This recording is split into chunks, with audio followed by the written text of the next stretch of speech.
ଓମ୍ ମନ୍ତ୍ରର ରହସ୍ୟ କ'ଣ ହୋଇପାରେ? ଆତ୍ମା କ'ଣ? ମୋକ୍ଷ କ'ଣ? ବ୍ରହ୍ମ କ'ଣ? ଏବଂ ଏ ସାରା ବ୍ରହ୍ମାଣ୍ଡ କ'ଣ? ଓମ୍ ଶବ୍ଦ ମାଟିରୁ ଆକାଶ, ପ୍ରାଣୀଠୁ ବିଶ୍ୱ ବ୍ରହ୍ମାଣ୍ଡ ସବୁଠି ପରିବ୍ୟାପ୍ତ। ଓମ୍ ଏକ ବିସ୍ମୟକର ନିଜସ୍ୱ ଶକ୍ତି। ଓଙ୍କାର ଶବ୍ଦ ଆମ ଦେହ, ମନ, ଚେତନାକୁ ଶାଶ୍ୱତ ଦୀପ୍ତିମନ୍ତ ଶକ୍ତିରେ ଭରିଦେଇ ଜଗତର ସମସ୍ତ ପ୍ରକାର ନକାରାତ୍ମକ ଶକ୍ତିକୁ ଦୂରୀଭୂତ କରେ। ସୃଷ୍ଟିର ଆରମ୍ଭ ଓମ୍। ଓମ୍ ଶିବ ସନାତନୀ ଧର୍ମର ପ୍ରତୀକ ବୀଜମନ୍ତ୍ର। ଓମ୍ ଯେ ନିଜେ ରହସ୍ୟାବୃତ। ଓମ୍ ଏକ ଗୁପ୍ତ ଶକ୍ତିର ଧାରା। ଓମ୍ ଶବ୍ଦ ଏକ ଧ୍ୱନି ଯେଉଁଥିରେ ଅ, ମ ଏବଂ ଭ ଉଚ୍ଚାରଣର ସମାହାରକୁ ବୁଝାଏ। ମୁହଁ ଖୋଲିଲେ ଓ, ମୁହଁ ବନ୍ଦ କଲେ ମ ଏବଂ ଅଧା ମୁହଁ ଖୋଲିଲେ ଭ ଉଚ୍ଚାରଣ ଆସିଥାଏ। ଏ ସମସ୍ତ ମିଶ୍ରଣରେ ଓମ୍ ନାଦର ସୃଷ୍ଟି, ଯାହା ମାଣ୍ଡୁକ୍ୟ ଉପନିଷେଦରେ ସବିଶେଷ ବ୍ୟାଖ୍ୟା କରାଯାଇଛି। ଓମ୍ର ଜପ ଏବଂ ଧ୍ୟାନ ଭିତରେ କୁଣ୍ଡଳିନୀ ଚକ୍ର ଜାଗ୍ରତ ହୁଏ ଏବଂ ମଣିଷ ଶରୀରର ଏହାରି ମାଧ୍ୟମରେ ସ୍ୱର୍ଗୀୟ ଶକ୍ତିକୁ ଉପଲବ୍ଧି କରେ। ଏକାଗ୍ର ଚିତ୍ତରେ ଓମ୍ର ଜପରେ ମଣିଷକୁ କୌଣସି ରୋଗ ସ୍ପର୍ଶ କରିପାରେ ନାହିଁ। ଶରୀର ଏବଂ ଆତ୍ମା ଭିତରେ ଅବିଶ୍ୱସନୀୟ ଚମତ୍କାରୀ ଶକ୍ତି ଉପଲବ୍ଧି ହୁଏ। ପ୍ରାଣ ଶରୀରକୁ ଊର୍ଦ୍ଧ୍ୱକୁ ଯାଇ ବଞ୍ଚିଥିବା ସମୟରେ ଈଶ୍ୱରଙ୍କୁ ସାନ୍ନିଧ୍ୟ ଲାଭ କରିବାର ରାସ୍ତା ପାଏ।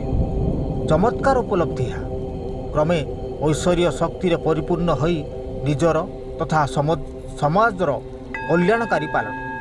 ଓଙ୍କାର ଆତ୍ମାର ତିନି ଗୋଟି ଅବସ୍ଥାକୁ ବୁଝାଏ, ଯଥା ସାଂସାରିକ ଭୋଗ, ମାୟା ଏବଂ କର୍ମର ଅବସ୍ଥାକୁ ଜାଗ୍ରତ ଅବସ୍ଥା କୁହାଯାଏ। ସ୍ୱପ୍ନାବିଷ୍ଟ ଅର୍ଥାତ୍ ପ୍ରାଣୀ ଜାଗ୍ରତ ଅବସ୍ଥାରେ ଥାଏ। ଜାଗ୍ରତ ଅବସ୍ଥାରେ ଭୋଗ କରିଥିବା ବା ଇଚ୍ଛା ପ୍ରକାଶ କରିଥିବା ଘଟଣାକୁ ସୁପ୍ତ ଅବସ୍ଥାରେ ସ୍ୱପ୍ନରେ ଅନୁଭବ କରିବାକୁ ସ୍ୱପ୍ନାବିଷ୍ଟ କୁହନ୍ତି। ସୁଷୁପ୍ତି ମଣିଷର ଶେଷ ଅବସ୍ଥାରେ ଜୀବାତ୍ମା ଜ୍ଞାନମୟ ହୋଇ ପରମାତ୍ମା ସହ ବିଲୀନ ହେବାର ଅଦମ୍ୟ ଇଚ୍ଛା ଜାରି କରି ଦେହତ୍ୟାଗ କରିଥାଏ। ଆତ୍ମା ବ୍ରହ୍ମ ବିଲୀନ ହୁଏ। ଆତ୍ମା ବ୍ରହ୍ମନାଦ ଶୁଣେ। ଅହମ୍ ବ୍ରହ୍ମସ୍ମି ଅର୍ଥାତ୍ ହେ ଓଙ୍କାର ବ୍ରହ୍ମ, ତମ ବ୍ୟତୀତ ମୋର ଆଉ କେହି ନାହିଁ। ଦେହତ୍ୟାଗ ସମୟରେ ସମସ୍ତ ମାୟା କଟିଯାଏ। ଅର୍ଜିତ ସମ୍ପତ୍ତି ପୃଥିବୀରେ ପଡ଼ି ରହେ। ଆତ୍ମା ସହ ସାଙ୍ଗରେ ଯାଇ କେବଳ ସ୍ୱଧର୍ମ ଏବଂ ସ୍ୱକର୍ମ। ଏଣୁ ଆମ ସନାତନ ଧର୍ମ ବହୁ ପ୍ରତୀକ୍ଷିତ, ବହୁ ସାଧିତ ଏବଂ ଦେବାଲକ୍ଷ୍ୟ, ଯାହାକୁ ଏଯାଏଁ ବିଜ୍ଞାନ ବି ବୁଝିପାରି ନାହିଁ।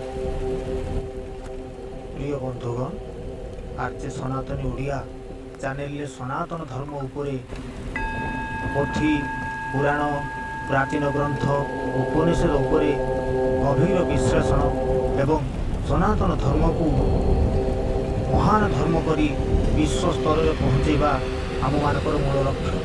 ତେଣୁ ଆପଣମାନଙ୍କର ସମର୍ଥନ, ସବସ୍କ୍ରାଇବ୍, ସେୟାର, ଲାଇକ୍, କମେଣ୍ଟ ନିହାତି ଆବଶ୍ୟକ। ଆଶା କରୁଛୁ ଆମମାନଙ୍କୁ ଏଇଭଳି ଆଗକୁ ବଢ଼ିବାକୁ ସାହାଯ୍ୟ କରିବେ। ଜୟ ଜଗନ୍ନାଥ, ଜୟ ସନାତନ, ଜୟ ଭାରତ। ନମସ୍କାର।